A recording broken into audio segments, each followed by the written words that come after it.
Hey everyone, welcome to Midnight Mystic Stories. I noticed a lot of you who are watching and enjoying the content aren't subscribed yet.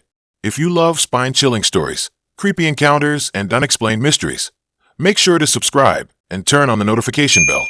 It really helps the channel grow and helps us keep bringing more of the content you love. And be sure to comment below where you are tuning in from. Thank you and enjoy the video.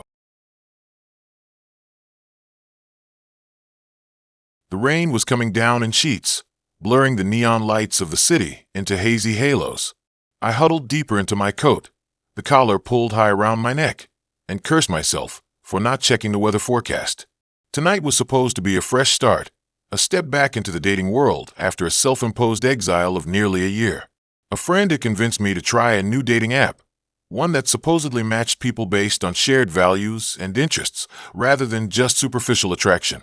And against my better judgment, I had agreed to meet someone, Liam. His profile was intriguing. He described himself as an urban explorer with a penchant for obscure history and vinyl records. His photos showed him in abandoned buildings, record stores, and leaning against graffitied walls, all with a brooding, almost artistic air. He wasn't conventionally handsome, but there was something about him, a sort of quiet intensity, that had piqued my curiosity. We had messaged back and forth for a couple of weeks, and the conversations had been surprisingly engaging. He wasn't just throwing out cheesy pickup lines or asking about my favorite color. He wanted to know about my dreams, my fears, my thoughts on the existential nature of reality. It was refreshing, especially after the endless stream of vapid interactions I had experienced on other dating apps.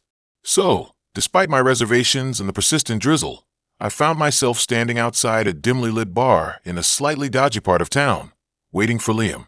He had suggested this place, a hidden gem known for its live jazz music and extensive collection of obscure spirits. I was a little nervous, but also cautiously optimistic. Maybe, just maybe, this could be something different. He was late. 15 minutes late, to be exact. I was starting to wonder if I had been stood up when I finally saw him emerge from the shadows. He was taller than I had expected, with a lean build and a mop of unruly dark hair that seemed determined to defy gravity. He was wearing a black leather jacket, a faded band t-shirt, and jeans that looked like they had seen better days. He looked exactly like the kind of guy my mother would warn me about. "Sorry I'm late," he said, his voice a low rumble. "Got caught up exploring an old tunnel system under the city. Lost track of time." An old tunnel system? Seriously? I couldn't help but raise an eyebrow. Urban explorer, huh? He grinned, a flash of white teeth in the dim light. "Guilty as charged. Adventure calls, and I must answer." We went inside, and the bar was exactly as he had described, dark, smoky, and filled with the soulful sounds of a jazz quartet. We found a small table in a corner and ordered drinks. As we talked, I found myself relaxing. He was charismatic and engaging, with a genuine passion for the things he loved. He told me stories about his urban explorations, his research into local history, and his collection of rare vinyl records. I, in turn, shared my own passions, my love of photography, my obsession with classic literature, my somewhat unhealthy addiction to true crime podcasts. Hours flew by. The rain continued to fall outside, creating a cozy, intimate atmosphere inside the bar. We laughed, we debated, we shared secrets. For the first time in a long time, I felt like I was truly connecting with someone. Then, as the night wore on, the conversation took a strange turn. He started talking about the city, not as a place of vibrant culture and bustling life, but as a living entity, a dark and mysterious force with its own secrets and desires. He spoke of hidden symbols, forgotten rituals, and ancient energies that pulsed beneath the streets. I tried to steer the conversation back to safer territory, but he seemed fixated on this topic. He leaned closer, his eyes gleaming with an almost unsettling intensity. "Don't you feel it?" he whispered. "The city is alive. It's watching us, listening to us. It knows what we want, what we fear." I felt a chill run down my spine. The bar suddenly seemed darker, the music more dissonant. I told myself it was just the late hour and the alcohol, but a seed of unease had been planted in my mind. He suggested we leave the bar and take a walk. I hesitated. The rain was still coming down, and the streets were deserted. But he was so insistent, so persuasive, that I found myself agreeing. We walked for what seemed like hours, through deserted streets and dark alleyways. He led me to places I had never seen before, hidden corners of the city that felt like they existed outside of time. He continued to talk about the city's dark secrets, weaving a narrative that was both fascinating and disturbing. At one point, we stopped in front of an old, abandoned building. The windows were boarded up, and the walls were covered in graffiti. It looked like something out of a horror movie. "This place has a history," he said, his voice barely a whisper. "They say it was once a hospital, a place where terrible things happened. Experiments, torture, unspeakable acts of cruelty." I shivered. "Let's go," I said, my voice trembling. But he didn't move. He reached out and took my hand, his grip surprisingly strong. "Don't be afraid," he said. "The past is just a story. It can't hurt us." He led me to a hidden entrance, a narrow opening in the boarded-up wall. "Come on," he said. "I want to show you something." I knew I shouldn't go in there. Every instinct in my body was screaming at me to run. But I was also curious, drawn in by his dark charisma and the allure of the unknown. Against my better judgment, I followed him inside. The building was even more unsettling on the inside. The air was thick with the smell of dust and decay. The darkness was almost absolute, broken only by faint shafts of moonlight that filtered through cracks in the walls. He led me through a maze of corridors, past empty rooms and crumbling walls. The silence was deafening, broken only by the sound of our footsteps and the occasional drip of water. As we walked deeper into the building, I started to feel like we were being watched. I could sense a presence, a malevolent energy that seemed to emanate from the very walls. "What is this place?" I asked, my voice barely a whisper. He didn't answer. He just kept walking, leading me further into the darkness. Finally, we reached a large room. In the center of the room, there was a circle drawn on the floor. Around the circle, there were candles, bones, and other strange objects. It looked like some kind of ritual site. I froze. "What are you doing?" I asked, my voice filled with fear. He turned to me, his eyes gleaming with an unholy light. "I'm showing you the truth," he said. "The truth about the city. The truth about yourself." He reached into his pocket and pulled out a knife. The blade gleamed in the dim light. I screamed and tried to run, but he grabbed me. He held me tight, his grip like iron. "Don't be afraid," he said, his voice a low growl. "This is just a ritual. It will set you free." He raised the knife and brought it down towards me. I closed my eyes and braced myself for the pain, but it never came. Instead, I heard a shout, followed by a sickening thud. I opened my eyes and saw a figure standing behind Liam, holding a metal pipe. It was a homeless man I had seen earlier in the evening, begging for money outside the bar. The homeless man had saved me. Liam lay motionless on the floor, the knife clattering beside him. The homeless man looked at me, his eyes filled with a mixture of fear and compassion. "Run," he said. "Get out of here." I didn't need to be told twice. I turned and ran, stumbling through the darkness, desperate to escape the nightmare I had found myself in. I didn't stop running until I reached the safety of my apartment. I locked the door, bolted the windows, and huddled in my bed, shaking with fear and exhaustion. The events of that night will stay with me forever. I still don't know what Liam was planning to do, or why the homeless man intervened, but I know that I came face to face with something truly evil that night. I've deleted the dating app and vowed never to go on another blind date again. The city, once a place of excitement and opportunity, now feels like a dangerous and unpredictable labyrinth. I try to avoid going out at night, and I always carry pepper spray with me. I'm still trying to make sense of what happened. Was Liam just a deranged lunatic, or was there something more to it? Was he part of some dark cult, some secret society that operates beneath the surface of the city?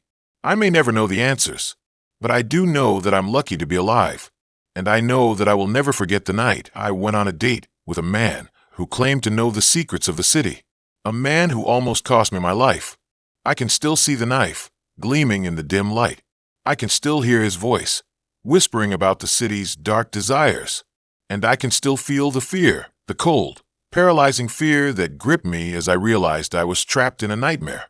That night changed me. It shattered my illusions about love, trust, and the safety of the world around me. It left me scarred, both physically and emotionally, but it also taught me a valuable lesson, that sometimes the greatest dangers lurk in the most unexpected places, hidden beneath a veneer of charm and intelligence, and that sometimes the only thing that stands between you and the darkness is a random act of kindness from a stranger. Okay, so dating. Ugh, where do I even begin? I guess I should start with a disclaimer that I'm not exactly a dating expert. More like a dating survivor? Yeah, that sounds about right. I've had my fair share of awkward first dates, disastrous relationships, and enough red flags to decorate a small country. But this one takes the cake. This isn't just a bad date story. This is a full-blown, what the hell did I just experience kind of story. It all started, predictably enough, online. I was on one of those apps. I won't name names, but it rhymed with Pumble. And I matched with this guy named Ethan. He was conventionally attractive, I guess. Good-looking, clean-cut. The kind of guy your mom would want you to bring home. His profile was pretty generic, liked hiking, traveling, trying new restaurants. Nothing that screamed serial killer. You know, we chatted for a week or so, and he seemed normal, maybe a little too eager, complimenting me constantly and wanting to know everything about me. But I chalked it up to him being genuinely interested. I mean, who doesn't like getting compliments, right? So, we made plans to meet for coffee. The coffee date itself was fine. He was a little more intense in person than he'd seemed online. Super focused on me, like he was studying me. And he kept asking these really personal questions, digging into my past relationships and family history. It felt a little invasive, but again, I told myself he was just trying to get to know me. He insisted on walking me back to my apartment after the date. I lived in a pretty safe neighborhood, so I didn't think much of it. But when we got to my building, he lingered. Like, really lingered.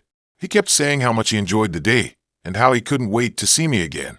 He even tried to kiss me, but I politely dodged it, saying I wasn't really a first date kiss kind of person. He seemed a little disappointed, but he backed off. He texted me later that night, thanking me again for the date and saying he'd had a great time.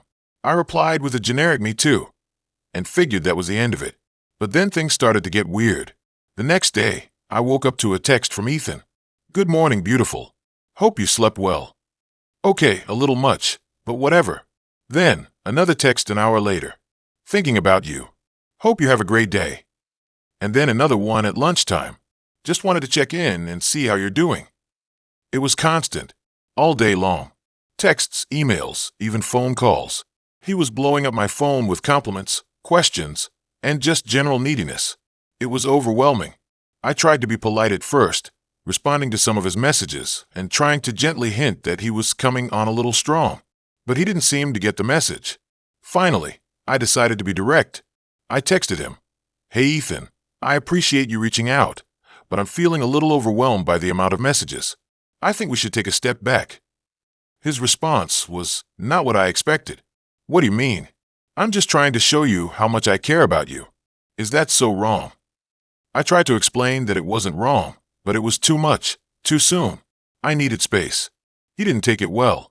He started bombarding me with even more messages, now laced with guilt trips and accusations. I thought you liked me. I thought we had a connection. Are you just going to throw that away? I blocked his number. I blocked him on the dating app. I blocked his email address. I thought that would be the end of it. I was wrong. A few days later, I started getting flowers delivered to my apartment. Every day.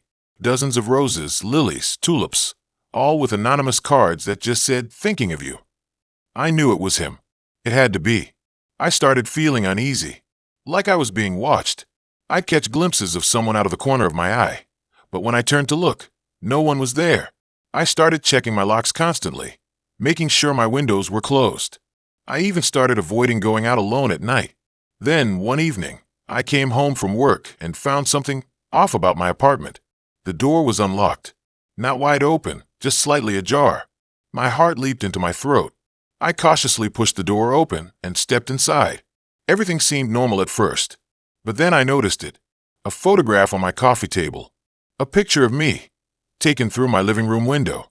I was sitting on the couch, reading a book. It had to have been taken that day. I screamed. I ran out of the apartment and called the police. They came and took a report, but they said there wasn't much they could do without more evidence. They suggested I get a security system and be more careful.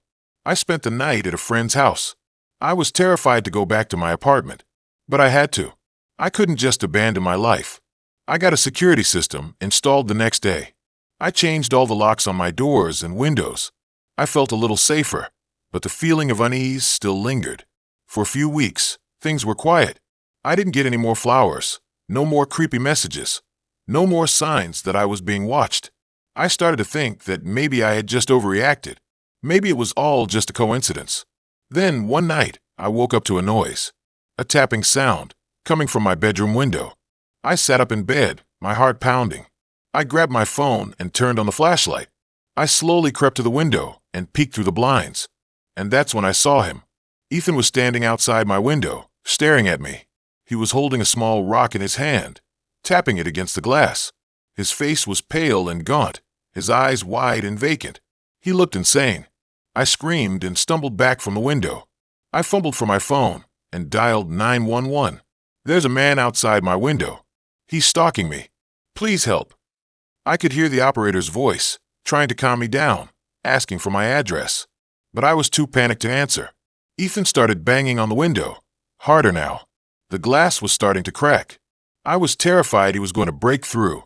Suddenly, the security alarm went off. Loud, piercing sirens filled the apartment. Ethan flinched and took a step back. He stared at me for a moment, his eyes filled with a mixture of anger and desperation. Then, he turned and ran. The police arrived within minutes. They searched the area, but they couldn't find Ethan. They took my statement and assured me they would do everything they could to find him. I didn't sleep at all that night. I sat on my couch, clutching a knife, waiting for him to come back. The next day, the police finally caught him. He had been hiding in a nearby park, watching my apartment. He was arrested and charged with stalking, trespassing, and a whole host of other offenses. I had to testify against him in court. It was one of the most terrifying experiences of my life. He sat there, staring at me, his eyes filled with hate. I was convinced he was going to try to hurt me. But he didn't. He was found guilty and sentenced to several years in prison. It's been a few years since then. Ethan is still in prison, and I've moved to a different city. I still have nightmares sometimes, but I'm slowly starting to heal. I haven't dated since then. I'm too scared. I'm afraid of meeting someone like Ethan again. I know I can't let one bad experience ruin my life forever. But it's hard. It's hard to trust people. It's hard to feel safe. Dating apps, they're supposed to be a way to find love, or at least a connection. But sometimes, they can lead you down a dark path. Sometimes, they can connect you with the wrong person. Someone who will change your life forever. So yeah, that's my dating horror story. And it's completely true. Be careful out there, folks. You never know who you're going to meet. And sometimes, the person who seems perfect on paper is actually your worst nightmare. I learned that the hard way. And yes, I am still scared of dating apps. What seemed simple and harmless turned into a real-life horror movie. It sounds like a movie or something, but it's all true. I never thought I'd be sharing this story. Ever. It's not the kind of thing you bring up at parties or casually mention to your coworkers. It's the kind of thing that burrows under your skin and festers. A constant reminder of how easily trust can be shattered and how quickly a seemingly perfect situation can devolve into something terrifying. It all started with a dating app, of course. In this day and age, where else does anything start? I was in my late 20s, single, and feeling the pressure from family and friends to settle down. I wasn't particularly enthusiastic about the dating scene, but I figured I'd give it a shot. I created a profile, swiped through a few faces, and matched with a guy named Ethan. He was attractive, with a charming smile and a witty bio. We started chatting, and I was immediately drawn to his intelligence and sense of humor. He seemed genuinely interested in getting to know me, asking about my hobbies, my career, my dreams. We had a lot in common, or at least, that's what he led me to believe. After a week of texting, we decided to meet for coffee. The date went perfectly. Ethan was even more charming in person. He was attentive, engaging, and made me laugh constantly. We talked for hours, and I felt a connection that I hadn't experienced with anyone else in a long time. We made plans to see each other again the following weekend. Over the next few weeks, Ethan and I became inseparable.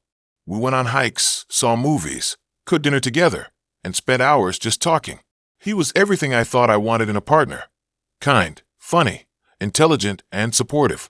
He seemed too good to be true, and maybe that should have been my first red flag. He told me he worked as a software engineer for a tech company, and that he worked remotely.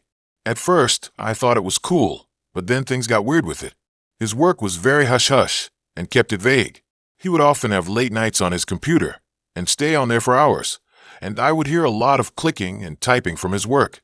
One day I asked him about his co-workers, and he said that he did not talk with them often. One day, he told me that his company was going to be moving to a different country, so he would have to move. I was sad, but I did not want to hold him back from his job, so I told him to go. But I would miss him a lot. But then he told me he could stay, if he wanted to. But then I said no because I did not want to hold him back from his job. A few months into our relationship, Ethan started becoming more secretive. He'd disappear for hours without explanation. His phone was always on silent, and he became increasingly possessive. He started questioning my friendships, wanting to know where I was and who I was with at all times. It was subtle at first, just little comments here and there, but it gradually escalated into full-blown control. He would isolate me from my friends and family, making me feel guilty for spending time with them. He'd say things like, "Don't you want to spend time with me?" Or, "Your friends don't really care about you like I do." He would make me feel bad if I hung out with other people, saying that I was not loyal to him. I know I should have seen the red flags, but I was so caught up in the whirlwind romance that I ignored them. I told myself that he was just insecure, that he loved me so much he was afraid of losing me. But deep down, I knew something wasn't right. One evening, I was getting ready to go out with my friends. Ethan was unusually quiet, watching me with a strange intensity. As I was about to leave, he grabbed my arm and said, "Where do you think you're going?" I told him I was meeting my friends for dinner. He scoffed and said, "You're always with your friends. Don't you ever want to spend time with me?" I tried to explain that I needed to see my friends, that it was important for me to have a life outside of our relationship. But he wouldn't listen. He accused me of not loving him, of not being committed to our relationship. The argument escalated quickly. Ethan started yelling, his face red with anger. He was no longer the charming, witty man I had fallen in love with. He was a different person, someone I didn't recognize. I tried to leave, but he blocked my path. He grabbed my arm again, tighter this time, and said, "You're not going anywhere." I was scared. I had never seen him like this before. I tried to pull away, but he wouldn't let go. He started ranting about how I was his, how I belonged to him. He said that he did not want me to be friends with other people, and he wanted me to be alone with him for the rest of my life. He said that he was the only one who loved me, and that no one else would ever care about me the way he did. I screamed, begging him to let me go, but he just tightened his grip, his eyes filled with a disturbing intensity. I realized that I was in danger. I knew I had to get out of there. With a surge of adrenaline, I kicked him in the shin and managed to break free. I ran out of the apartment, not stopping until I reached my friend's house. I burst through the door, sobbing uncontrollably, telling them everything that had happened. They were shocked and horrified. They immediately called the police. The police arrived and took my statement. They took me to the station, and I was in shock.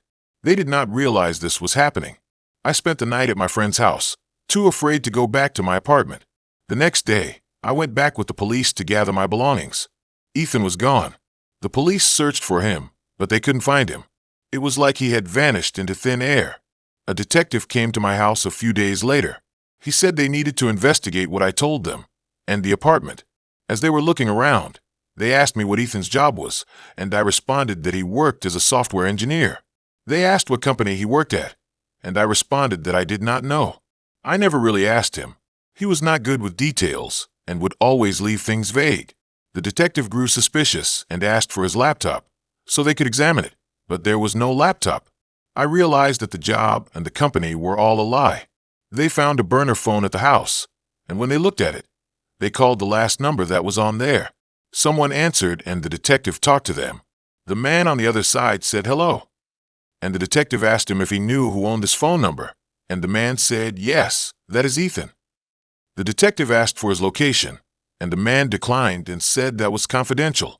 The detective asked what his job was, and the man said that he worked for a private company and could not give any more details.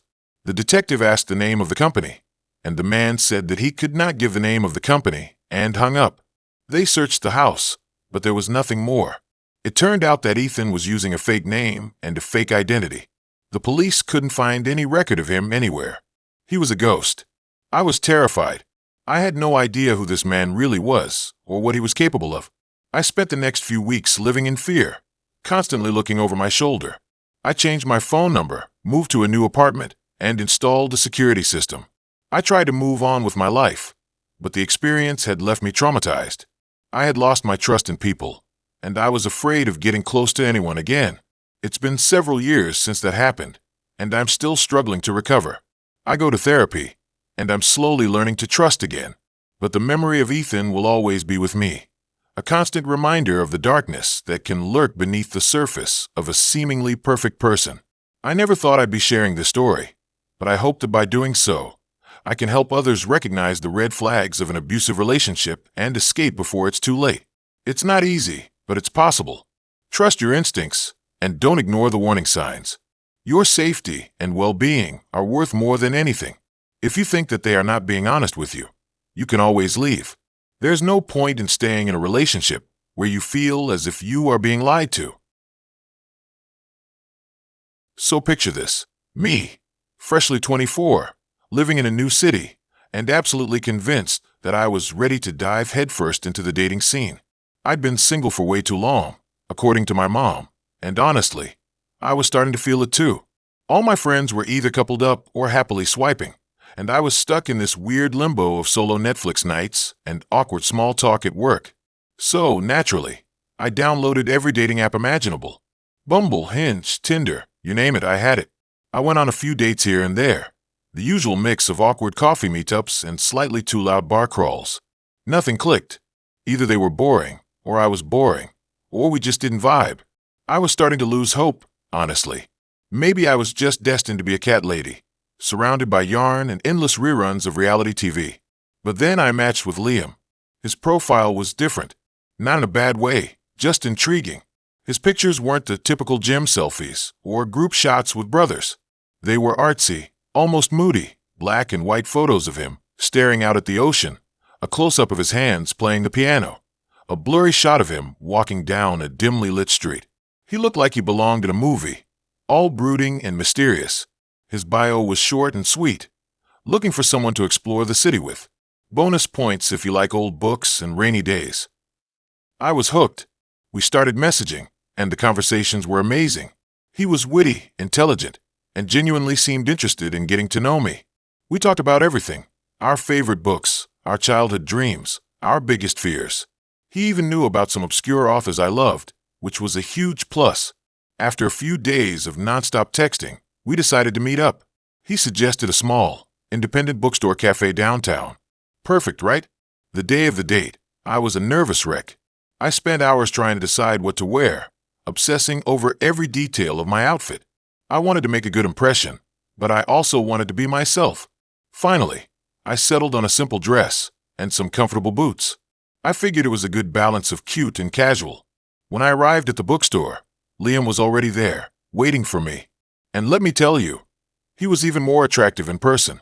He had this intense gaze and a charming smile that made my heart skip a beat. We hugged, and I swear I felt a spark. We grabbed coffee and started browsing the shelves, talking about our favorite authors and genres. The conversation flowed effortlessly, and I felt like I had known him forever. He laughed at my jokes, and I laughed at his. And for the first time in a long time, I felt genuinely happy and comfortable. After a few hours at the bookstore, he suggested we go for a walk. It was a beautiful evening. The sun was setting, and the city was bathed in a golden light. We strolled through the park, holding hands and talking about our dreams for the future. He told me he was a musician and that he was working on his first album. I told him I was a writer and that I hoped to publish a book someday. We seemed to have so much in common. As the sun began to set, he led me to a secluded spot overlooking the city. The view was breathtaking. He turned to me, took my hands in his, and said, "I feel like I've known you my whole life." My heart fluttered. I was falling for him, hard. He leaned in and kissed me, and it was like something out of a movie. Fireworks, butterflies, the whole shebang. We spent the next few weeks together, practically inseparable. We went on dates, explored the city, cooked dinner at each other's apartments. He introduced me to his friends, and I introduced him to mine. Everyone loved him. He was charming, funny, and incredibly talented. I thought I had finally found the one. But then, things started to get weird. It started small, little things that I initially brushed off as coincidences. He would show up at my apartment unannounced, saying he just wanted to surprise me. He would call me multiple times a day, just to check in. He started asking questions about my past, about my previous relationships, about my family. He wanted to know everything about me. And at first, I thought it was sweet. But then the questions became more intrusive, more demanding. He wanted to know where I was at all times, who I was with, what I was doing. He started getting jealous, too. If I mentioned another guy, even in passing, he would get visibly angry. He would accuse me of flirting with other men, even when I wasn't. He became possessive, controlling. I tried to talk to him about it, but he would just brush it off, saying he was just worried about me, that he didn't want to lose me. One night, I was out with my friends, celebrating a birthday. I had told Liam I was going, but he still texted me constantly throughout the night, demanding to know when I was coming home. I tried to ignore him, but the texts kept coming, each one more aggressive than the last. Finally, I turned off my phone. When I got back to my apartment, Liam was waiting for me outside. He was furious. He accused me of ignoring him, of disrespecting him, of lying to him. He started yelling, his voice getting louder and louder. I tried to calm him down, but it was no use. He was completely out of control. He grabbed my arm, his grip tightening until it hurt. I tried to pull away, but he wouldn't let go. "You're mine," he hissed, his eyes blazing with anger. "You belong to me." I was terrified. I had never seen him like this before. I didn't know what to do. I managed to break free from his grip and ran inside my apartment, locking the door behind me. He pounded on the door, screaming and threatening me. I called the police. When the police arrived, Liam was gone. They took my statement and told me to file a restraining order. I did, but I was still scared. I knew he wouldn't just give up. He was obsessed with me. For the next few weeks, I lived in constant fear. I changed my locks, installed security cameras, and avoided going out alone.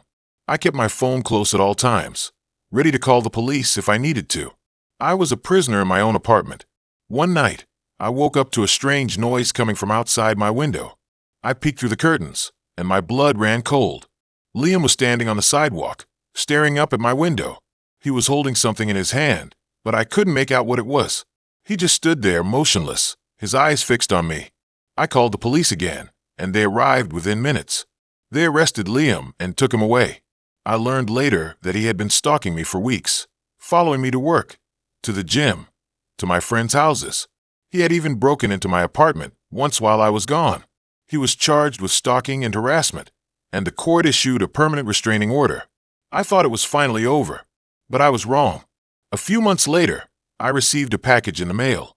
It was a small, unmarked box. I hesitated to open it, fearing what might be inside. Finally, I mustered the courage to open the box.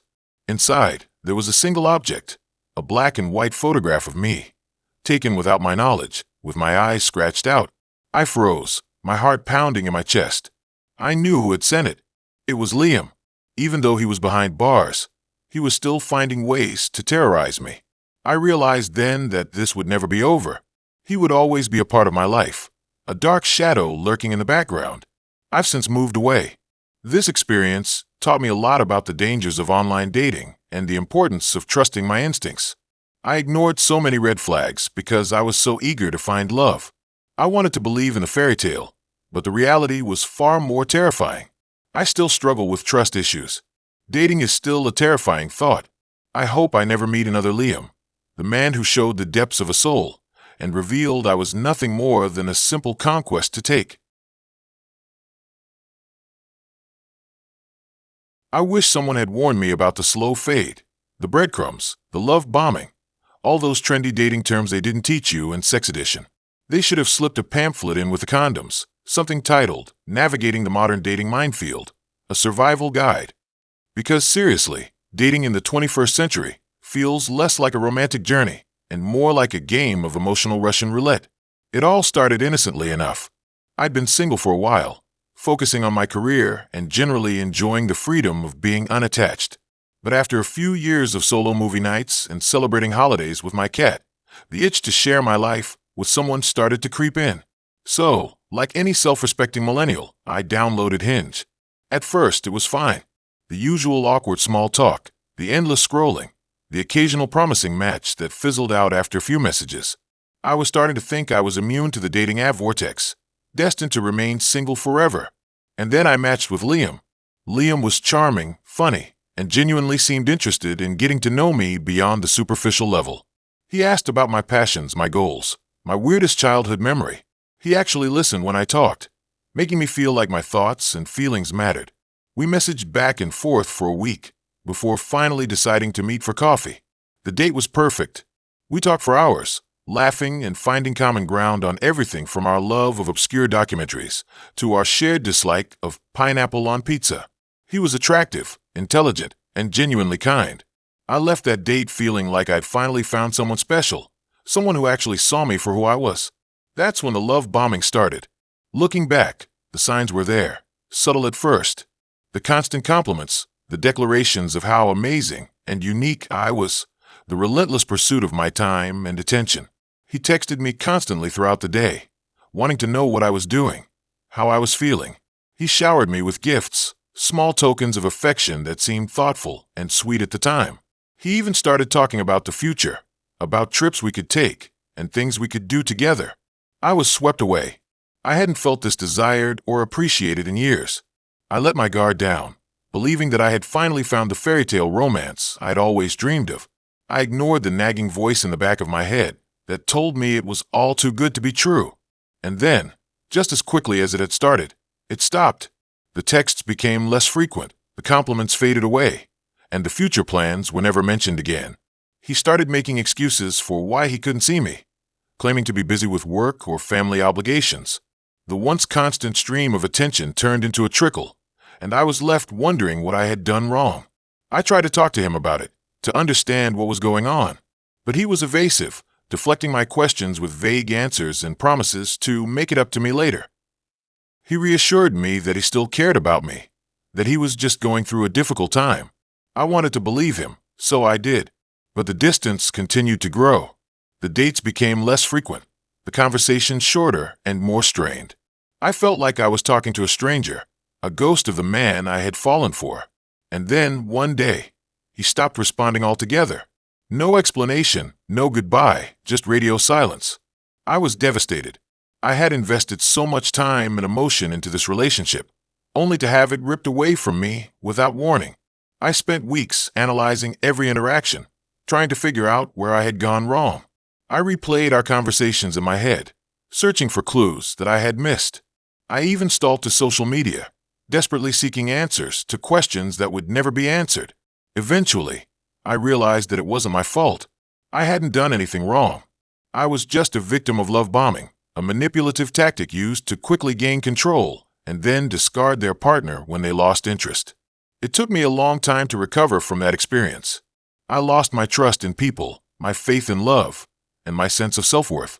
I started to believe that I was unlovable, that I was destined to be alone forever. But slowly, I started to heal. I focused on myself, on my passions, on the things that made me happy. I spent time with my friends and family, people who loved and supported me unconditionally. I started seeing a therapist who helped me to process my emotions and to recognize the red flags I had missed. And eventually, I started to date again. But this time, I was more cautious, more aware of the potential dangers lurking in the modern dating world. I learned to recognize the signs of love bombing, the red flags that screamed run away. I learned to trust my instincts, to listen to that nagging voice in the back of my head that told me something wasn't right. I wish someone had warned me about the slow fade, too. It's the agonizingly drawn-out breakup where someone slowly withdraws their attention and affection, hoping you'll eventually get the hint and end things yourself. It's cowardly and confusing, leaving you feeling like you're constantly chasing after someone who's already halfway out the door. Then there are the breadcrumbs, those small, inconsistent gestures of attention that keep you hooked, even though you're not getting the actual sustenance of a real relationship. A random text message, a fleeting compliment, a vague promise to hang out sometime. Just enough to keep you hoping, but never enough to satisfy. And don't even get me started on ghosting, the sudden and unexplained disappearance of someone you've been dating, leaving you wondering what you did wrong and feeling like you're not even worth a simple explanation. It's rude, disrespectful, and incredibly hurtful. I wish someone had told me that dating apps are often curated highlight reels, where people present idealized versions of themselves, hiding their flaws and insecurities behind filters and carefully crafted profiles. It's easy to get caught up in the fantasy, to believe that everyone else is living a perfect life while you're struggling to find someone who's even remotely compatible. I wish someone had warned me that vulnerability is often mistaken for weakness, that expressing your feelings can be seen as a sign of neediness. It's a world where playing it cool is valued above genuine connection, where people are afraid to show their true selves for fear of rejection. But despite all the challenges, the heartbreaks, and the disappointments, I haven't given up on love. I still believe that it's possible to find someone who will appreciate me for who I am, someone who will treat me with respect and kindness, someone who will be there for me through thick and thin. I just wish I had been better prepared for the realities of modern dating. I wish I had known about the love bombing, the slow fade, the breadcrumbs, and the ghosting. I wish I had been warned about the curated profiles, the fear of vulnerability, and the pressure to play it cool. Maybe then, I wouldn't have had to learn these lessons the hard way. Maybe then, I would have been able to navigate the dating minefield with a little more grace and a little less pain. But even though I've been burned, I'm not bitter. I'm wiser, stronger, and more resilient. And I'm still open to the possibility of finding love, even if it means facing a few more landmines along the way. Because as terrifying and disheartening as modern dating can be, I refuse to let it break me. I refuse to let it define me. And I refuse to give up on the hope that one day, I'll find the love I deserve. It started like any other conversation, a casual, "Hey, how's your week going?" On Bumble, the dating app one swore I was only using out of boredom. His profile picture was decent, a little blurry, but he seemed like the outdoorsy type. Hiking boots, a backdrop of mountains, the usual. His name was Ben, and his bio mentioned something about a love for craft beer and rescue dogs. Standard stuff, but I was in a swiping mood, and his opening line was more original than the generic, "Hey there." So I responded. The conversation flowed easily. We talked about our jobs, our hobbies, and our mutual disdain for pineapple on pizza. He seemed genuinely interested in what I had to say, asking thoughtful questions and sharing his own experiences. There was a lightness to our interaction, a sense of humor that matched mine. It was refreshing. I'd been on enough dating app dates to know the drill, the awkward silences, the forced smiles, the desperate attempts to find common ground. But with Ben, it felt different, natural. After a few days of chatting, he suggested we meet up for a drink. I hesitated for a moment. I'd been burned before, putting my hopes in online connections only to be disappointed in person. But something about Ben felt different. I told myself to be open-minded, to give it a chance. "Sure," I typed back. "I'm free Thursday night." We decided on a low-key bar in my neighborhood, a place with good beer and a chill atmosphere. I arrived a few minutes early, feeling a mix of excitement and nervousness. I scanned the room, trying to spot him, and then I saw him. He looked exactly like his pictures, maybe even a little better in person. He had kind eyes, a warm smile, and a genuine aura about him. The date was perfect. We talked for hours, laughing and sharing stories. There were no awkward silences, no forced conversations. It felt like we'd known each other for years. He was intelligent, funny, and genuinely interested in getting to know me.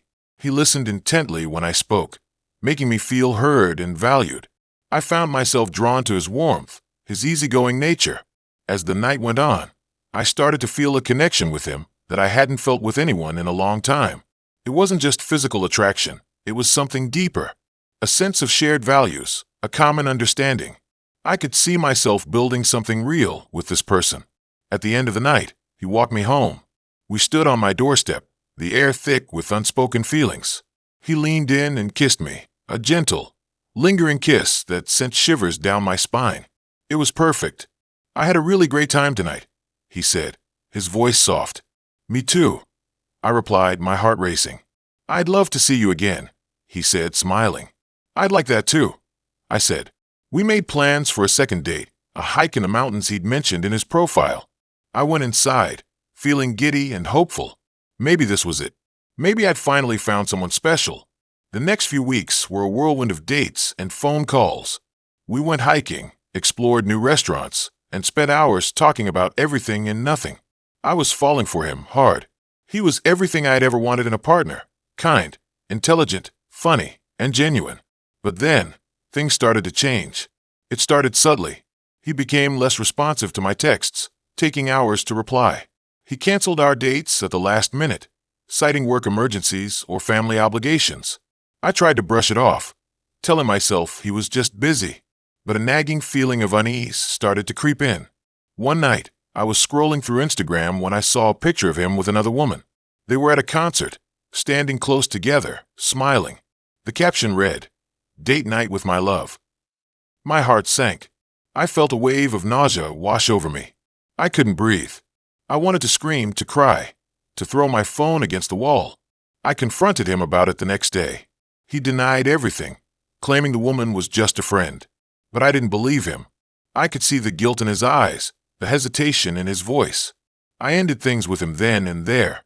I couldn't trust someone who was willing to lie to my face. I was heartbroken, but I knew I'd made the right decision.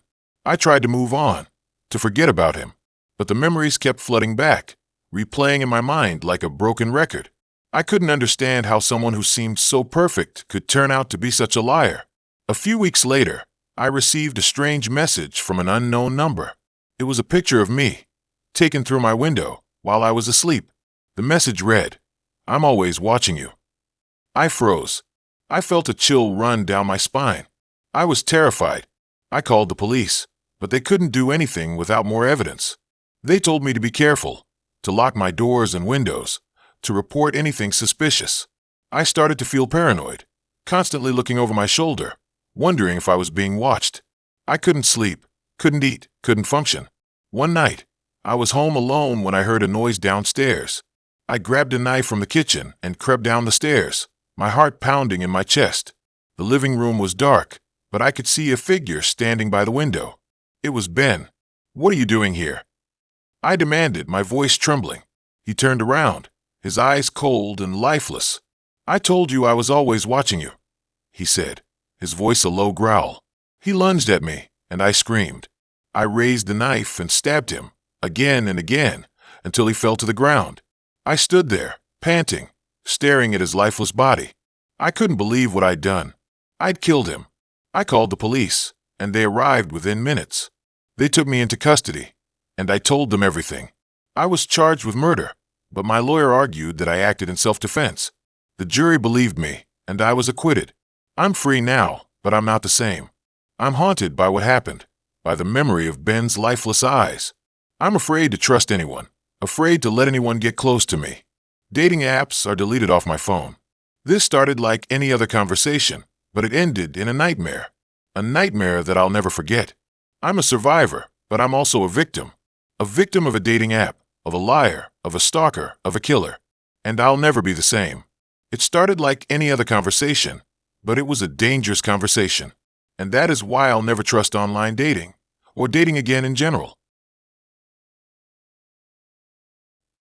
My friends were all coupling up, attending weddings, posting engagement photos, the whole shebang.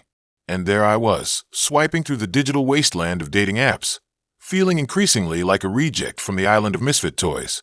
I had a few casual encounters, dates that went nowhere, and a whole lot of awkward silences, but nothing ever really clicked. I wasn't necessarily looking for the one, but I yearned for some kind of meaningful connection, something beyond the superficiality of swiping right based on a curated profile. That's when I stumbled upon an online forum dedicated to historical reenactment. Now, I know what you're thinking. Historical reenactment? Really? But hear me out. I've always been a history buff, especially anything Victorian era, and the idea of immersing myself in a different time period appealed to my romantic sensibilities. Plus, the forum members seemed genuinely passionate and intelligent. And then there was Liam. Liam was a regular poster on the forum, always contributing thoughtful comments and sharing fascinating tidbits of historical trivia. His profile picture showed him in full Victorian regalia, looking dashing in a tailcoat and cravat. He wasn't conventionally handsome, but he had this intellectual charisma that drew me in.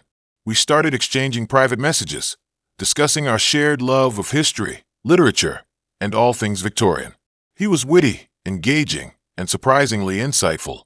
After a few weeks of online flirting, he suggested we meet up in person at a local historical society event.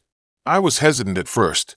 Meeting someone from the internet felt a little risky, especially someone I only knew through a niche online forum. But I was also intrigued, and the idea of spending an afternoon surrounded by history with someone who shared my interests was too tempting to resist. The day of the event, I was a nervous wreck. I spent hours agonizing over what to wear, trying to strike the perfect balance between historical accuracy and modern attractiveness. I eventually settled on a vintage-inspired dress with a subtle floral pattern and a pair of sensible boots. When I arrived at the Historical Society, I immediately spotted Liam. He was even more charming in person than he was online.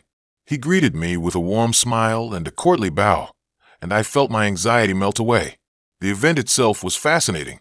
There were lectures on Victorian etiquette, demonstrations of traditional crafts, and even a reenactment of a Victorian tea party. Liam and I spent the afternoon wandering through the exhibits, discussing the history behind each artifact, and laughing at the occasional historical inaccuracy. We even participated in a Victorian dance lesson, where I discovered that I had absolutely no sense of rhythm.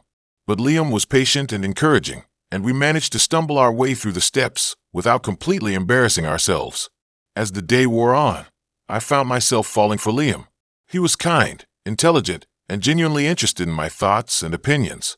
He made me feel comfortable and accepted, something I hadn't experienced in a long time. By the end of the event, I was convinced that I had finally found someone special. He walked me back to my car, and we stood there for a few moments, awkwardly silent. I could feel the tension in the air, the unspoken question hanging between us. Finally, Liam broke the silence. "I had a really wonderful time today," he said, his eyes sparkling. "I'd love to do it again sometime." "Me too," I replied, my heart pounding. He leaned in and kissed me, a soft, tentative kiss that sent shivers down my spine. It was the perfect ending to a perfect day. Or so I thought.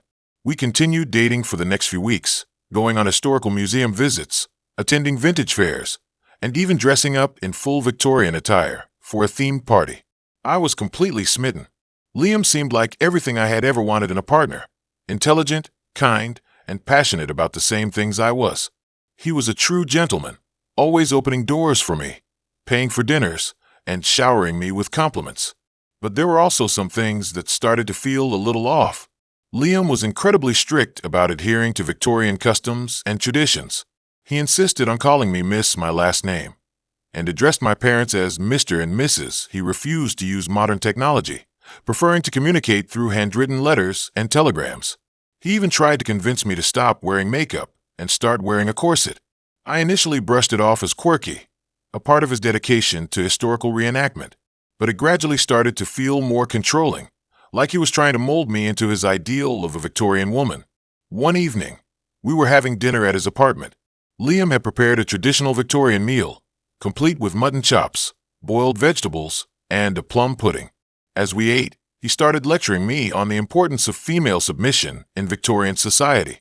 He argued that women should be subservient to their husbands and that their primary role was to be homemakers and mothers. I was taken aback. I had always considered myself a feminist, and the idea of submitting to a man felt incredibly oppressive. I tried to explain my views to Liam, but he dismissed them as modern feminist nonsense. He insisted that Victorian women were happier and more fulfilled than modern women because they understood their proper place in society. The conversation escalated into a heated argument, and I ended up storming out of his apartment. I spent the next few days trying to process what had happened. I was confused and hurt. I had genuinely believed that Liam was the one, but his views on women were so archaic and misogynistic that I couldn't reconcile them with my own values. I knew that I couldn't continue dating someone who believed that I should be subservient to him.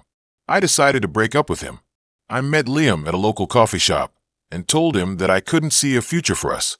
He was devastated. He begged me to reconsider, promising to change his views and become more open-minded.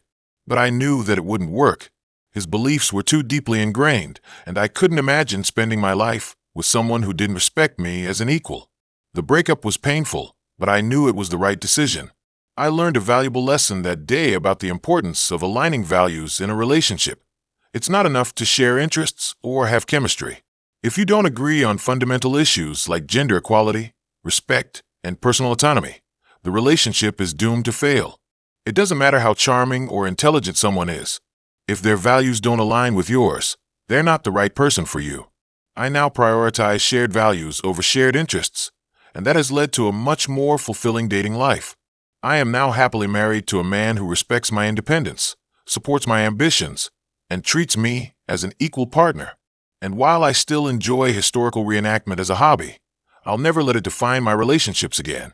The funny thing is, a few years later, I saw Liam again at a vintage clothing sale. He was dressed in full Edwardian attire and was with a woman who was wearing a long dress and a feathered hat. They looked very happy. He saw me, nodded politely, and then turned away. I realized that he had found someone who shared his passion for the past and who was willing to embrace his traditional values. I was happy for him. It wasn't the right relationship for me, but it was clearly the right relationship for him. And that's okay. Dating is about finding someone who complements you, enhances your life, and shares your vision for the future. It's not about changing yourself to fit someone else's mold or compromising your values for the sake of a relationship. And even though my experience with Liam was ultimately a disappointment, it taught me a valuable lesson that has shaped my approach to dating ever since. Okay, so, you know how everyone has that one dating story that just defines their entire dating life? The one where everything goes so spectacularly wrong that you swear off dating apps forever and consider becoming a hermit? This is mine. And honestly, even writing it down now years later, I still cringe so hard I almost fold myself in half. I was in my mid-20s, fresh out of a terrible breakup, and my friends were all pushing me to get back out there. You need to move on, they said. There are plenty of fish in the sea. They chirped. And me, being the ever so slightly naive and easily peer-pressured person I was, downloaded Bumble. Because apparently, swiping left and right on people's faces was supposed to mend my broken heart. I swiped for a while, matched with a few guys, had some boring conversations, and then there was Ethan. He was cute, had a good job, or so he said, and his bio was actually funny. We started chatting, and surprisingly, the conversation flowed really easily. He wasn't just asking the standard, "How's your day going?" stuff. He was actually engaging, asking about my interests, making me laugh. We talked for a couple of weeks, and I started to think, okay, maybe this dating app thing isn't so bad after all. He suggested we meet up for coffee. I, being the cautious person I am, suggested a public place, daytime, all the usual safety precautions. He agreed, no problem. We settled on a Saturday morning at a cute little cafe downtown. I even told a couple of friends where I was going and who I was meeting, just in case. Saturday rolled around, and I was actually excited. I hadn't felt this way about a date in ages. I picked out a cute outfit, did my hair and makeup, and headed downtown. I got to the cafe a few minutes early and grabbed a table near the window, so I could people watch while I waited. And then he arrived. Now, his pictures on Bumble were okay. Not amazing, but decent. But in person, let's just say the camera was being very, very kind. He was shorter than I expected. His hair was a bit greasy, and he was wearing this interesting combination of a band t-shirt and cargo shorts. Not a deal breaker, but definitely not what I was expecting. But hey, personality matters, right? So I plastered on a smile and greeted him. "Ethan, hi, it's so nice to finally meet you." He smiled back, but there was something off about it. It didn't quite reach his eyes. "You too," he said, his voice a little higher pitched than I remembered from our voice notes. We ordered our coffees, and the conversation started off okay. We talked about our jobs, our hobbies, the usual first date stuff. But then, things started to get weird. He started asking really personal questions, like way too personal for a first date. Questions about my past relationships, my family dynamics, my deepest fears. I tried to deflect, but he was persistent. It felt like an interrogation, not a date. Then he started talking about his ex. Oh boy, did he talk about his ex. For at least an hour, detailing every perceived flaw, every imagined slight, every possible reason why she was the worst person on the planet. I just sat there, sipping my coffee, trying to look interested, but inside, I was screaming, "Red flag city." But the weirdness didn't stop there. He started making these odd comments about my appearance. Not compliments exactly, but observations. "You have really long eyelashes," he said, staring intently at my face. Are those real? And then, your skin is so smooth. What do you use? It was creepy and uncomfortable, like I was being dissected. And then he pulled out his phone. I want to show you something, he said, grinning. He started scrolling through his photos, and I braced myself for the worst. Maybe he was going to show me pictures of his cat? Or his recent vacation? Nope. He showed me pictures of taxidermied animals. Not cute, professionally done taxidermy. We're talking mangy squirrels, half-rotted birds, and a truly horrifying-looking raccoon. I do it myself, he said proudly. It's my passion. I stared at the screen, speechless. I didn't know what to say. That's interesting, was the best I could come up with. He launched into a detailed explanation of his taxidermy process, complete with graphic descriptions of removing organs and stuffing carcasses. I swear, I almost threw up in my coffee. At this point, I was officially done. I needed to get out of there, and fast. I faked a phone call. Oh, sorry, I said, grabbing my phone. I have to take this. It's my grandma. She's having a crisis. He looked disappointed, but he didn't argue. Okay, he said. I guess I'll see you later. Yeah, maybe, I said, grabbing my purse and practically running out of the cafe. I didn't even bother waiting for the call. I just kept walking, as fast as I could, until I was a safe distance away from the taxidermy-loving weirdo. I thought that was the end of it. I blocked him on Bumble, deleted his number, and tried to erase the entire experience from my memory. But of course, it wasn't that easy. A few days later, I started getting texts from an unknown number. At first, they were just generic messages like, "Hey, how are you?" and "thinking of you." I ignored them, assuming it was just a wrong number. But then the messages started getting more specific. I had a really nice time at the cafe. One text said, "I hope your grandma is feeling better." My blood ran cold. He had my number. How did he get my number? The texts continued for days, escalating in intensity. He started talking about how much he liked me, how we were meant to be together, how he couldn't stop thinking about me. It was terrifying. I changed my number, but it didn't stop there. A week later, I found a dead squirrel on my doorstep. I knew it was him. I just knew it. I called the police, but they couldn't do anything. I had no proof that he was the one sending the texts or leaving the dead animals. They told me to file a restraining order, but I was too scared to even go to court. I started living in fear. I checked my locks constantly, looked over my shoulder every time I left the house, and jumped at every unexpected noise. I felt like I was being watched. And then one night I saw him.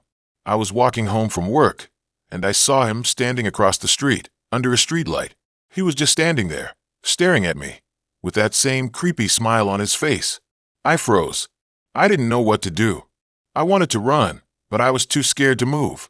He started walking towards me. I finally snapped. I screamed, as loud as I could, and started running in the opposite direction. I didn't stop running until I reached my apartment building, where I barricaded myself inside and called the police again. This time, they took me seriously. They sent a patrol car to my building and told me to stay inside until they arrived. They eventually found him a few blocks away, hiding in the shadows. They brought him in for questioning, and although he denied everything, they had enough evidence to charge him with stalking. He got a restraining order, and I haven't seen or heard from him since. But the experience changed me. I'm still wary of dating apps, still a little bit jumpy when I meet new people, and I will never, ever look at a taxidermied animal the same way again. So yeah, that's my dating horror story. I still can't believe it actually happened.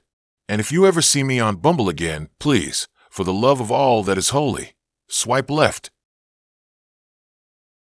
I'm not usually one to spill my guts online, but this dating thing? It's been a journey. And not the fun kind with scenic overlooks and quirky roadside diners.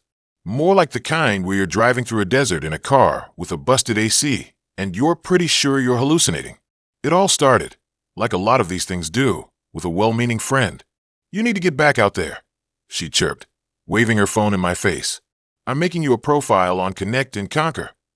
It's for ambitious professionals looking for meaningful relationships." I cringed. Meaningful relationships sounded like homework. My last relationship had ended with a dramatic exit involving a misplaced taxidermied squirrel, long story, and I was perfectly content with solo Netflix binges and the occasional friendly banter with the barista at my local coffee shop. But my friend bless her heart, was relentless. And I was, admittedly, a little lonely. So I relented. The profile picture was a nightmare. I spent 3 hours trying to find a photo that made me look both approachable and intelligent, which is apparently an impossible feat. I finally settled on one from a work event where I was holding a glass of wine and attempting to look like I understood the intricacies of blockchain technology. I wrote a bio that was vaguely witty and subtly self-deprecating, hoping to convey that I was both interesting and not completely unbearable. And then the swiping began. It was a surreal experience, reducing human beings to a series of carefully curated photos and pithy descriptions. It felt shallow and transactional, but also weirdly addictive. I swiped left on guys who looked like they spent more time in the gym than I did at work, guys who posed with sedated tigers, seriously. Who does that? And guys who used the word alpha unironically. I swiped right on a few who seemed promising. A lawyer who listed hiking as a hobby, always a good sign. A graphic designer with a quirky sense of humor, and a software engineer who claimed to be fluent in sarcasm. The first date was with the lawyer, Mark. We met at a trendy wine bar, and he spent the entire evening talking about his latest case, which involved a dispute over the ownership of a rare breed of alpaca. I tried to feign interest, but my eyes glazed over somewhere around the fifth mention of Victorian wool futures. He didn't ask me a single question about myself, and when the check came, he conveniently forgot his wallet and asked if I could cover it. Red flag, meat stampeding herd. The second date was with the graphic designer, Ben. He was charming and funny, and we had a lot in common. We talked about art, music, and our shared love of obscure documentaries. Things were going so well that I actually started to feel hopeful, until he casually mentioned that he was exploring polyamory and was looking for someone open-minded to join his pod. I felt like I'd stumbled into a sci-fi convention. I politely declined his offer to join his non-traditional love experiment and made a hasty exit. The software engineer, David, seemed like my last hope. We had great banter over text, and I was genuinely excited to meet him. We met at a local brewery, and he was even more charming in person. He was smart, funny, and genuinely interested in what I had to say. We talked for hours, and I felt a connection that I hadn't felt in a long time. At the end of the night, he walked me to my car and leaned in for a kiss. It was nice, normal, refreshingly unalpaca-related. We went on a few more dates, and things continued to go well. He met my friends, I met his, and we even started talking about the future. I was cautiously optimistic. Maybe, just maybe, I had finally found someone who was actually worth the emotional investment. And then the bomb dropped. One Saturday morning, I was scrolling through Instagram when I saw a photo that made my blood run cold. It was a picture of David, my David, on a beach in Mexico, holding hands with a woman who was very clearly not me. The caption read, "Celebrating our anniversary in paradise. Love you, babe." My heart sank. I felt like I'd been punched in the gut. I confronted him, of course. He stammered, apologized, and tried to explain that it was complicated and that he was going through a transition. Transition. Apparently, he was transitioning from single to taken without informing me. I ended things immediately, obviously, but the experience left me feeling shaken and disillusioned. I deleted my profile on Connect and Conquer and vowed to never trust another dating app again. But the story doesn't end there. Oh no, it gets weirder. A few weeks later, I started getting strange emails. They were from an anonymous sender, and they contained information about David that was unsettling. Details about his past, his family, his deepest insecurities. Things that only someone who knew him intimately would know. I was creeped out, to say the least. I blocked the sender and tried to ignore it, but the emails kept coming. They became more frequent, more detailed, and more disturbing. The sender seemed to know everything about me, too. They knew my address, my work schedule, my friends' names. It was like someone was watching me. I went to the police, but they couldn't do much. They said there wasn't enough evidence to launch a full investigation. They suggested that I change my passwords, install security cameras, and avoid walking alone at night. Helpful, but not exactly reassuring. The emails continued for months, slowly chipping away at my sanity. I became paranoid, afraid to leave my apartment, afraid to trust anyone. I felt like I was living in a real-life thriller, and I had no idea who the villain was. And then, one day, the emails stopped. Just as suddenly as they had started, they vanished. I was relieved, of course, but also unnerved. Why had they stopped? What did it mean? I tried to move on with my life, to forget about David and the creepy emails, but the experience had changed me. I was more guarded, more cynical, less willing to open myself up to new people. A year later, I was at a friend's wedding when I ran into Ben, the polyamorous graphic designer. We exchanged awkward pleasantries, and he asked how I was doing. I told him about the David debacle and the creepy emails, trying to make light of the situation. He listened intently, his eyes widening with each detail. When I finished, he leaned in close and said, "You know, I think I know who was sending those emails." My heart skipped a beat. "Who?" I asked, my voice barely a whisper. He hesitated for a moment, then said, "David's ex-wife." I stared at him in disbelief. David was married? Ben nodded. Yeah, they had a messy divorce a few years ago. She was not happy about it. It all clicked into place. The detailed knowledge of David's past, the intimate insecurities, the obsessive nature of the emails. It was all the work of a scorned ex-wife. I never confronted her, of course. I didn't want to get involved in their drama, but I felt a strange sense of closure, knowing that the mystery had finally been solved. So, that's my dating story. A cautionary tale about the perils of online dating, the dangers of hidden agendas, and the enduring power of a really, really angry ex-wife. I'm still single, by the way, and perfectly content with my solo Netflix binges. The barista at my local coffee shop is cute, though. Maybe I'll ask him about his opinion on blockchain technology sometime, but I'll definitely avoid mentioning taxidermied squirrels. And I'm staying far, far away from dating apps. My advice to anyone looking for love? Maybe try joining an alpaca appreciation society. What's the worst that could happen? I met Liam at a coffee shop. Basic, I know. But hey, it was pouring rain, and he was the only other person brave, or desperate, enough to be waiting in line for a latte. He smiled, we made awkward small talk about the weather, and then he offered to buy my drink. Chivalry? In this day and age? Color me impressed. He was cute, in a scruffy, bookish kind of way. Glasses, a worn leather jacket, and a slightly crooked smile that made you want to straighten it out. We ended up chatting for almost 2 hours, discovering a shared love for obscure indie bands, vintage bookstores, and bad puns. He was funny, intelligent, and genuinely interested in what I had to say. I walked out of that coffee shop feeling lighter than I had in months. We went on our first real date a few days later. A small Italian place downtown, kettle of tables, soft music. It was cliché, but perfect. The conversation flowed easily. We laughed a lot, and I felt that familiar flutter of attraction that I hadn't experienced in ages. He walked me back to my apartment, and we kissed goodnight. It was sweet, tender, and left me wanting more. Things progressed quickly after that. We saw each other almost every day. Movies, concerts, museums, late-night walks in the park. He introduced me to his friends, and I introduced him to mine. Everyone seemed to like him. He was charming, polite, and fit right in. It felt like I had finally found someone who understood me, someone who saw me for who I really was. A few weeks in, I started noticing little things, odd things. Nothing major, but enough to make me pause. He was intensely private about his phone. He'd always turn the screen away from me when he was using it, and he'd get visibly flustered if I even glanced in its direction. He said he hated social media and didn't have any accounts, which I initially found refreshing. But it also meant I couldn't casually Google him or see any pictures of him online. It was like he existed solely in my reality. Then there was his apartment. I'd been over there a few times, but it always felt sterile. Bare walls, minimal furniture, no personal touches. It was like he was just passing through, waiting to move on. He said he hadn't gotten around to decorating yet, but it felt like more than that. It felt like he was deliberately trying to erase any trace of himself. He also had a strange aversion to taking pictures. Anytime I tried to snap a photo of us, he'd duck out of the way or make a silly face. He said he was photophobic, whatever that meant. I thought it was a bit odd, but I didn't push it.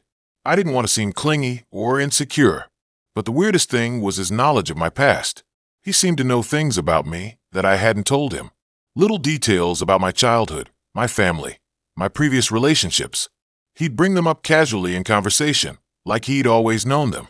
When I asked him how he knew, he'd just shrug and say something vague like, "I'm a good listener," or "I just have a feeling." I tried to brush it off as coincidence, but the feeling of unease kept growing. It felt like I was being watched, studied, like I was a character in a play, and he already knew the script. One night, we were at his apartment, watching a movie. I went to the kitchen to grab some water, and I saw something that made my blood run cold. On his fridge, hidden behind a stack of magnets, was a picture of me. Not a recent picture, but one from years ago. I was standing in front of my old high school, wearing a t-shirt I hadn't worn in ages. It was a candid shot, like someone had taken it without me knowing. I stared at the picture, my mind racing. How did he get this? Why did he have it? Was he stalking me? I walked back into the living room, trying to act normal. "Hey, Liam," I said, my voice trembling slightly. "Where did you get that picture on your fridge?" He looked at me, his eyes widening slightly. "What picture?" he said, trying to sound casual. "The one of me," I said, pointing towards the kitchen. "The one from high school." He hesitated for a moment, then let out a nervous laugh. "Oh, that," he said. That's nothing. I just found it somewhere. I don't even remember where." "You found it," I said, my voice rising. "You just found a picture of me from years ago, in front of my old high school? That's bullshit, Liam." He stood up, his face flushed. "Okay, fine," he said. "I saw it on your old MySpace page. Is that what you want to hear? I thought you looked cute, so I saved it." "MySpace," I said, incredulous. "My MySpace page was deleted years ago, and even if it wasn't, how would you even know what my old MySpace page was?" He didn't answer. He just stood there, his eyes darting around the room, like he was looking for a way to escape. "Who are you, Liam?" I said, my voice barely above a whisper. "What's really going on?" He took a step towards me, his expression softening. "Please, just listen," he said. "I can explain everything." "Explain what?" I said, backing away from him. "Explain how you've been stalking me. Explain how you know everything about my past. Explain why you have a creepy picture of me on your fridge." He reached out to grab my arm, but I pulled away. "Don't touch me," I said, my voice shaking. "I want to know who you really are." He sighed, his shoulders slumping. "My name isn't really Liam," he said. I stared at him, my heart pounding in my chest. "What?" I said. "My name is David," he said, "and I've been watching you for a long time." He went on to tell me a story that was so bizarre, so twisted, that I almost didn't believe it. He said he had been obsessed with me since high school. He had seen me in the hallways, in the cafeteria, at football games. He had followed me home, learned my schedule, memorized my routines. He said he had always known we were meant to be together, that we were soulmates. But he was too shy, too afraid to approach me. So he watched from afar, waiting for the right moment. When he saw me at the coffee shop, he knew it was his chance. He had been planning this for years. He had researched me, learned my interests, created a fake identity that he knew would appeal to me. He had become Liam, just to win me over. He thought that if he could just get close to me, if he could just show me how much he cared, that I would eventually fall in love with him. As he spoke, his eyes filled with tears. He seemed genuinely remorseful, genuinely convinced that he had done nothing wrong. I was horrified. I couldn't believe that someone could be so delusional, so twisted. I turned and ran out of his apartment, not stopping until I reached my own. I locked the door behind me, my hands shaking uncontrollably. I called my best friend, Sarah, and told her everything. She was shocked, disgusted, and immediately offered to come over. I spent the night at Sarah's apartment, too afraid to be alone. The next day, I went to the police. They took my statement, but they said there wasn't much they could do. He hadn't technically broken any laws. He hadn't threatened me or physically harmed me. They advised me to get a restraining order, which I did. But even with the restraining order, I couldn't shake the feeling of being watched. I changed my locks, installed security cameras, and started carrying pepper spray. I tried to move on with my life, but it was hard. Every time I saw a man who looked like him, my heart would skip a beat. Every time my phone rang, I'd freeze, wondering if it was him. It's been a few years since that night, and I haven't seen or heard from David since. But I still think about him sometimes. I wonder if he's still out there, watching me. I wonder if he's found someone else to obsess over. I'll never be able to trust anyone completely again. The experience changed me. It made me more cautious, more guarded. It taught me that sometimes, the most dangerous people are the ones who seem the most normal. The ones who smile at you in coffee shops and buy you drinks. the ones who know all the right things to say. And it taught me that sometimes the things that seem too good to be true are. I hate being late. Like, genuinely hate it. It makes me feel anxious and disrespectful, which is probably why I was already stressed when I saw the notification pop up on my phone. Liam, running 10 minutes behind. Traffic's a nightmare. 10 minutes? That's practically an eternity when you're already standing outside the coffee shop, trying to look nonchalant while battling the urge to check your reflection in the window for the 10th time. This was supposed to be easy, casual, a quick coffee date with a guy I'd matched with on Hinge. We'd exchanged a few messages, the conversation flowing surprisingly well, and decided to meet up before either of us had time to overthink it. Liam seemed normal. A little quirky, maybe, but normal. He liked hiking, indie movies, and rescuing stray cats. All good signs, right? So, here I was, playing the waiting game and trying not to spill latte on my newish jeans. 10 minutes turned into 15. Then 20. I shot him a quick text. No worries. Just wanted to make sure you're okay. No response. I was starting to get that familiar, prickly feeling of being stood up, a feeling I thought I'd left behind in my early 20s. Finally, about 30 minutes after our scheduled meeting time, my phone buzzed. Liam, so sorry. Almost there, having a bit of a weird day. Will explain when I see you. Weird day. That was vague and unsettling, but I was already here. I'd already invested the time, and curiosity, against my better judgment, got the best of me. I decided to wait it out. Another 10 minutes passed before a guy came jogging up the street, his face flushed, hair a mess, and wearing mismatched socks. Okay, quirky was one thing, but mismatched socks on a first date? That was a bold move. Sarah, he asked out of breath. Liam. I replied, trying to mask my surprise. He looked nothing like his photos. The pictures had been carefully angled, subtly filtered, making him appear taller, leaner, more put together. In reality, he was shorter than me, a little on the heavier side, and his eyes had a strange, almost frantic energy. So sorry I'm late, he said, running a hand through his hair. Had a bit of a situation. Everything okay? I asked, trying to keep my tone light. Yeah, fine now, he said, waving his hand dismissively. Just a misunderstanding. Anyway, coffee. We went inside, ordered our drinks, and found a table in the corner.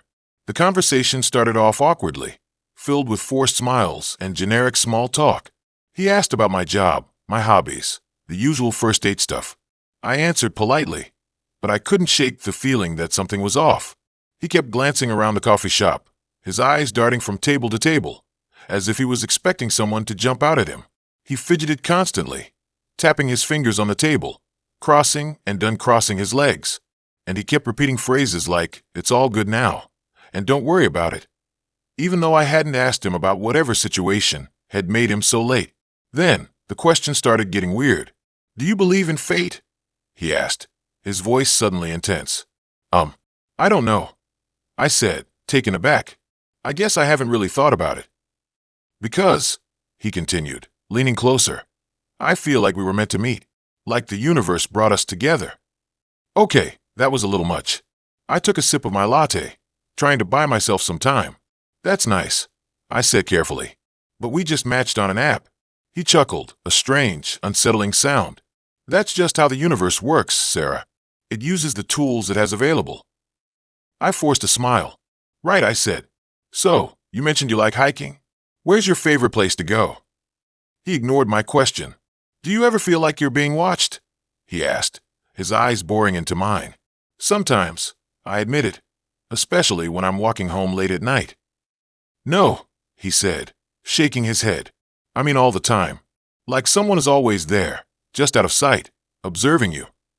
My skin started to crawl. This was no longer just a bad date. This was bordering on creepy. "I think everyone feels like that sometimes," I said, trying to sound reassuring. "It's probably just anxiety." No, he insisted. "It's real. I know it is. They're always watching." He started to ramble, talking about conspiracies and secret societies and government surveillance. I tried to steer the conversation back to safer topics, but he was fixated on this idea of being watched. Suddenly, he stopped talking and his eyes widened. He grabbed my arm, his grip surprisingly tight. "They're here," he whispered, his voice trembling.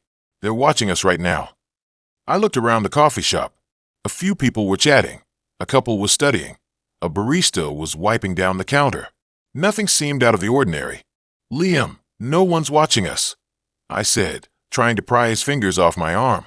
"Yes, they are," he insisted, his eyes darting around the room. "I can feel them. They don't want us to be together." He stood up abruptly, knocking over his coffee. The hot liquid splashed onto the table and onto my jeans. "We have to go," he said, pulling me to my feet. "We have to get out of here." "Liam, what are you doing?" I asked, feeling a surge of panic. "I'm not going anywhere with you." He ignored me and started dragging me towards the door. I pulled back, refusing to move. "Let go of me," I said, my voice rising. He stopped and turned to face me, his eyes filled with a strange mix of fear and desperation. "Please, Sarah," he pleaded. "You don't understand. They're dangerous. They'll hurt you." I stared at him, trying to decide if he was genuinely delusional or if this was some kind of elaborate act. Either way, I wanted out. "I'm calling the police," I said, reaching for my phone. His face crumpled. "No, please don't," he begged. "You'll make things worse." I ignored him and dialed 911. He panicked and ran out of the coffee shop, disappearing into the crowd. I gave the police a statement, explaining what had happened. They took it seriously, especially after I told them about his paranoia and his claims of being watched. They said they would try to find him, but they couldn't promise anything. I went home, changed my clothes, and took a long, hot shower. I tried to wash away the feeling of being violated, of having my personal space invaded. For weeks afterward, I was on edge. I jumped at every shadow, I double-locked my doors, and I avoided going out alone at night. I kept expecting Liam to show up at my door, but he never did. I eventually started to relax, to convince myself that it was just a bizarre encounter, a one-off experience. But then, a few months later, I saw his picture on the news. He had been arrested for stalking another woman. The article mentioned his history of mental illness and his obsession with conspiracy theories. I felt a chill run down my spine. I had dodged a bullet, a really big, really scary bullet. I deleted Hinge that day. I'm not saying all online dating is dangerous, but I learned a valuable lesson. Sometimes, the quirky guy who likes rescuing stray cats is just crazy. And sometimes, a routine coffee date can turn into a real-life horror story. I am not planning on going out for any coffee dates soon. Maybe I should stick to animals. Or I can work with animals. I can work at the zoo. Working at the zoo would be great. It started like any other Sunday. Sleep in late, stumble to the kitchen for coffee, scroll through Instagram until my brain felt like mush. The usual. Except this Sunday, I actually had plans. A date with someone I met on Hinge. I know. Dating apps are the worst. But after a string of disastrous encounters orchestrated by well-meaning friends, I figured I'd give the algorithm a shot. Enter Liam. His profile was decent, not overly curated, but not aggressively bland either. He had a picture of him hiking, basic, but I liked the outdoors. One with his dog, instant points, and a surprisingly funny bio about his love for spreadsheets. I'm a sucker for dry humor.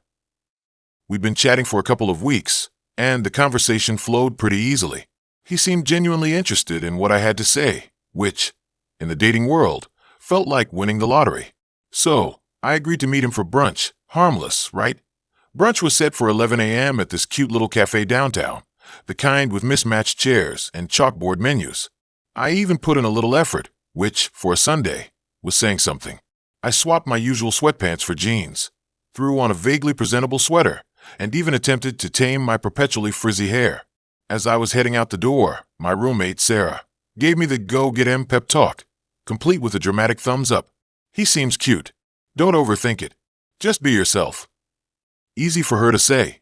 She was practically married to her college sweetheart. The cafe was bustling when I arrived, packed with hungover hipsters and families, with screaming toddlers.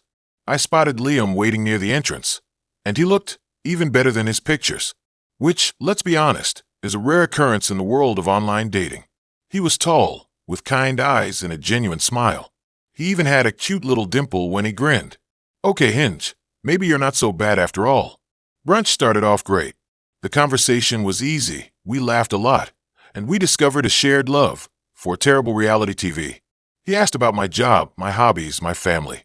He actually listened to my answers, instead of just waiting for his turn to talk. It was refreshing.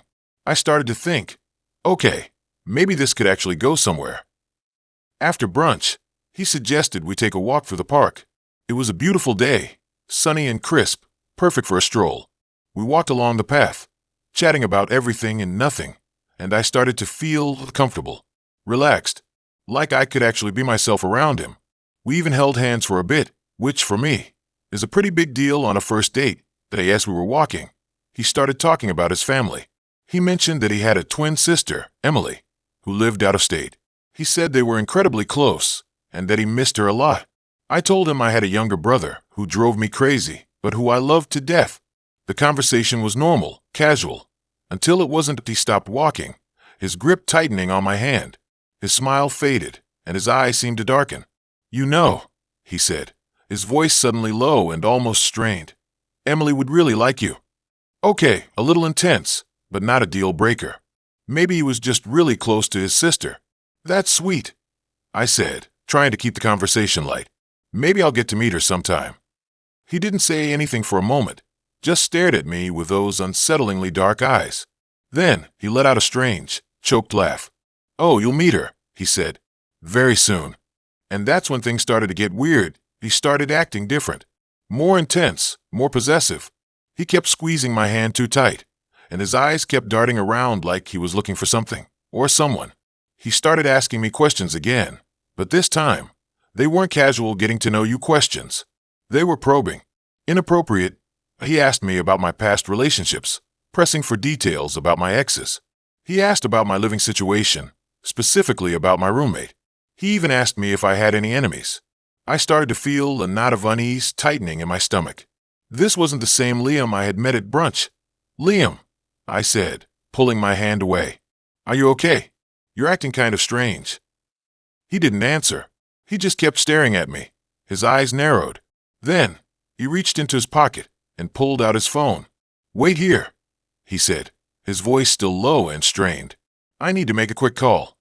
He walked a few feet away and started talking on the phone, his voice too quiet for me to hear. I watched him, my unease growing into full-blown anxiety. Something was definitely wrong, that I decided to make a run for it.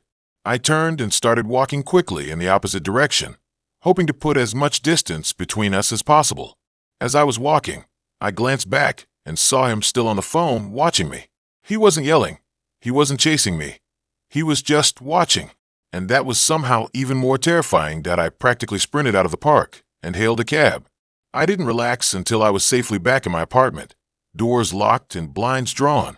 "Everything okay?" Sarah asked, noticing my panicked expression.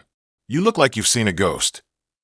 I told her everything that had happened, from the weird intensity to the strange phone call. She listened patiently, her expression growing increasingly concerned. "That's really creepy," she said. "You should probably block him." I did. I blocked his number, his Hinge profile, everything. I even changed my passwords and set my social media profiles to private. I spent the rest of the day huddled in my apartment, jumping at every sound. I thought that was the end of it.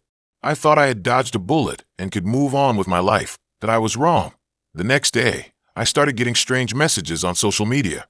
Messages from an account with no profile picture and a random string of letters and numbers for a username. The messages were cryptic, unsettling. Things like, "He's not who you think he is," and "Emily is watching you." I ignored them, assuming it was just some random troll. But the messages kept coming, day after day, growing increasingly threatening that I started feeling paranoid, like I was being watched. I catch glimpses of someone following me on the street, or see a strange car parked outside my apartment. I couldn't shake the feeling that Liam, or someone connected to him, was stalking me. One evening, I was walking home from work when I noticed a woman standing across the street. She was tall and slender, with long dark hair and piercing blue eyes. She looked familiar. Then it hit me. She looked exactly like Liam, except female. It had to be his twin sister, Emily. She stared at me for a long moment, her expression unreadable. Then she smiled, a cold, unsettling smile that sent shivers down my spine. She started walking towards me, and I froze. Paralyzed with fear that I wanted to run, but I couldn't move, that I wanted to scream, but I couldn't speak. She stopped right in front of me, her blue eyes boring into mine. "You shouldn't have run," she said, her voice a chillingly perfect imitation of Liam's. "He really liked you." Before I could react, she reached into her purse and pulled out a syringe that I screamed. This time, I could speak. But it was too late. She lunged at me, and I felt a sharp prick in my arm. Everything went black that I woke up in a strange room. It was small and windowless, with bare walls and a single, flickering light bulb. I was lying on a cot, my arms and legs bound to the frame, that I tried to scream, but my throat was dry and scratchy, that I looked around the room, my heart pounding in my chest. Where was I? What was happening? Then, the door opened. Emily walked in, her cold smile still plastered on her face. "Welcome," she said. "We've been waiting for you." She walked over to the cot and leaned down, her face inches from mine. "He told me so much about you," she whispered. "He said you were special." I struggled against the restraints, my panic rising. "What do you want?" I managed to croak out. She laughed, a high, shrill laugh that echoed through the small room. "We just want you to be happy," she said. "He always wanted someone to share his life with, and now you're here." She pulled out a small, silver locket from her pocket. She opened it, revealing two tiny pictures inside. One was a picture of Liam, the other was a picture of me. She held the locket up to my face, her eyes gleaming with a disturbing intensity. "We're going to be a family," she said. "Forever." And that's when I knew that I wasn't on a date gone wrong, that I was trapped in a nightmare, the nightmare from which I might never escape. The once normal day became my forever prison.